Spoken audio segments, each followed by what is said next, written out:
Hello guys, it is Brittany here and welcome back to my color guard YouTube channel. Today I have a tossing tutorial for you guys. So if you've been wondering how to possibly get your much higher tosses on weapon, today I'm going to show you guys how to toss sixes on rifle and saber. So if that's something you're interested in, let's get to the video. So I'm going to give you guys a couple quick tips on how to get your sixes a little quicker. Here are just a couple reminders on things you want to think about when it comes to your six. One thing is you're going to toss it from the normal place you would on your rifle. So as you've seen in any of my other tossing videos, your left flat is going to be your starting point. The dip will be determined by where you're spinning at. Some places change where the dip is at. Some people only do a quarter dip, which is that hip and shoulder dip, which you'll see me do. Some places, if you're like closer to the East Coast, like to do a full dip, which is completely vertical. Main thing to know is even if you're going for a six, your dip should never, ever, ever cross across your body. I promise you nowhere that is the technique. It should either be quarter or we call a full dip. Okay, you want to make sure that anytime you're tossing, you never want your dip to cross your body like this. We always want it to either be that quarter or that full dip, depending on where you're spinning. Thing number two to think about when you're tossing your six is if my 5 release point I've talked about before, I usually like to think about it's like wrist to like the top of my head area. That was an easy thing for me to visualize when I was learning my 5s. 6, I do what is called a full soft. So if this is a straight arm, a full soft is this straight arm plus a little teensy bend. So that way I'm not all the way up here, because for me that's where I toss my 7s. I want to think I'm a little lower at this full soft position, and this is going to be the release point for my 6s, both on rifle and on saber. I'll talk about the distinctions a little later on what your tosses should look like on each piece of equipment, but the release point is going to be the same for a hilt 6 or a rifle 6.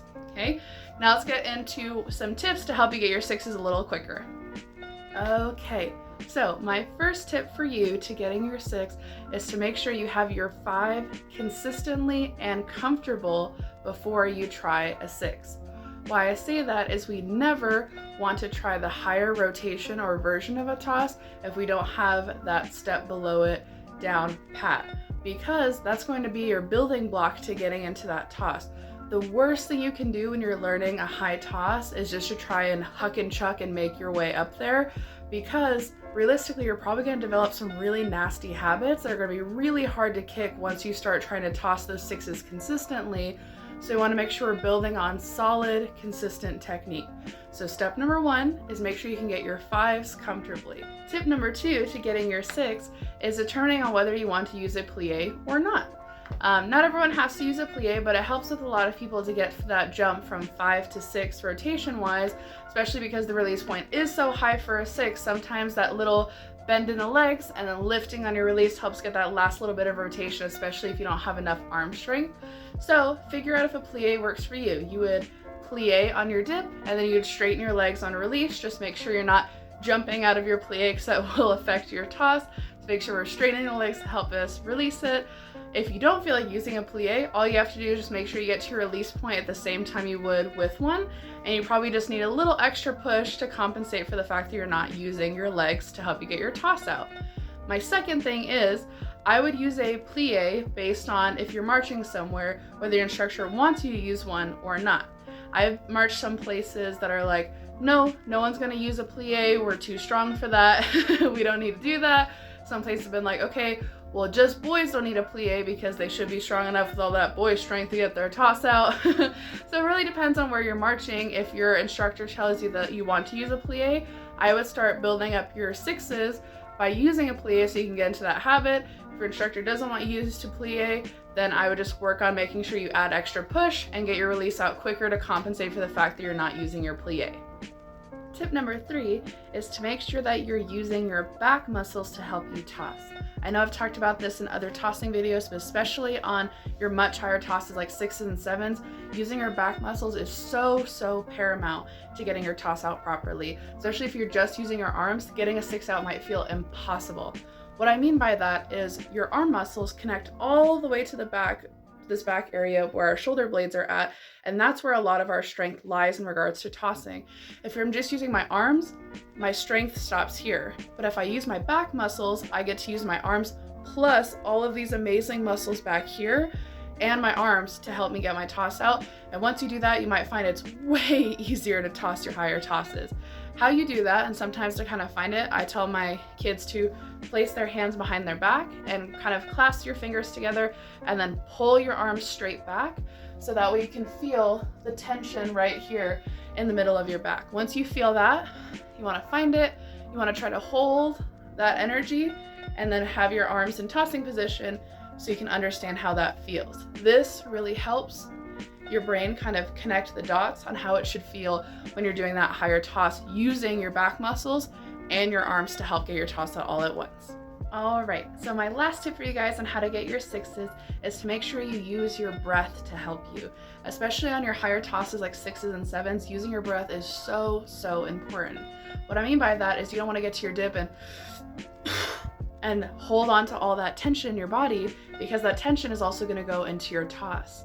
The more breathy you want to think about your toss being and how relaxed you want to be, it's really going to help you on your toss. I know, especially when we're trying to work on constantly getting those tosses and you're just tossing and tossing and tossing, your body's going to get more exhausted. So it's also going to help making sure that we're keeping our muscles nice and oxygenated and they're really helping us toss. So think when you dip, nice big deep breath in, release all that tension in one smooth motion all the way up to your sixth release point, which remember is going to be nice big release point. So I also don't want to take my time. I shouldn't go, because then I'm just going to have a real slow toss. It's going to be one quick breath, but I want to still make sure I'm using my breath, because that's going to be an extra little boost into my toss. So I want to think one quick motion, all the tension leaves my body, all that tension from your back muscles all the way into your arms, everything leaves in one swift motion, and it's much easier to get your toss out because all of that energy from your body is going straight into your toss and none of it's being held down here into that tension in your muscles. So now that I give you all those tips on how to get your six, I'm going to show you what a six should look like. I'll show you a six on rifle and I'll show you a six on saber. Remember, I've talked about this in my other tossing videos, but the key difference between rifle and saber tosses is saber, our release point is flat and not angled when I open my hand like it is on a rifle. So make sure you make that distinction if you're tossing your six on saber. And saber tosses are all about speed. So if you notice your toss is hooking to the side because you're holding on way too long, you're probably trying to toss your saber like a rifle. You want to think the second you push, your hand should almost teleport to that release point. Saber is all about speed. So if that's what you're lacking, you notice you're not getting your sixes on saber, I can guarantee you it's almost because your release is probably a little too slow. So if you're trying to get your sixes on saber, make sure you focus on speed and getting to your release point with the little other things I mentioned before. And sabers normally don't need a plie, just so you know. Obviously you can still use one. I used one for many years when I first got my sixes, so find out what works for you. Those are just my general little reminders. Here are the tosses.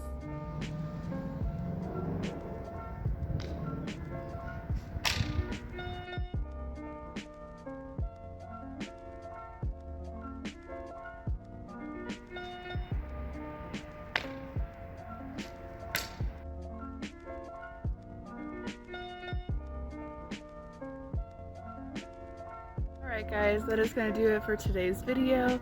Remember, if you have any suggestions for future videos or things that you are struggling on, I would love to help you guys out. So please feel free to leave a comment of anything I can help you with. And if you have any questions about anything I talked about in this video, also feel free to leave a comment. That's all for me. Keep spinning. Have a great day. Bye.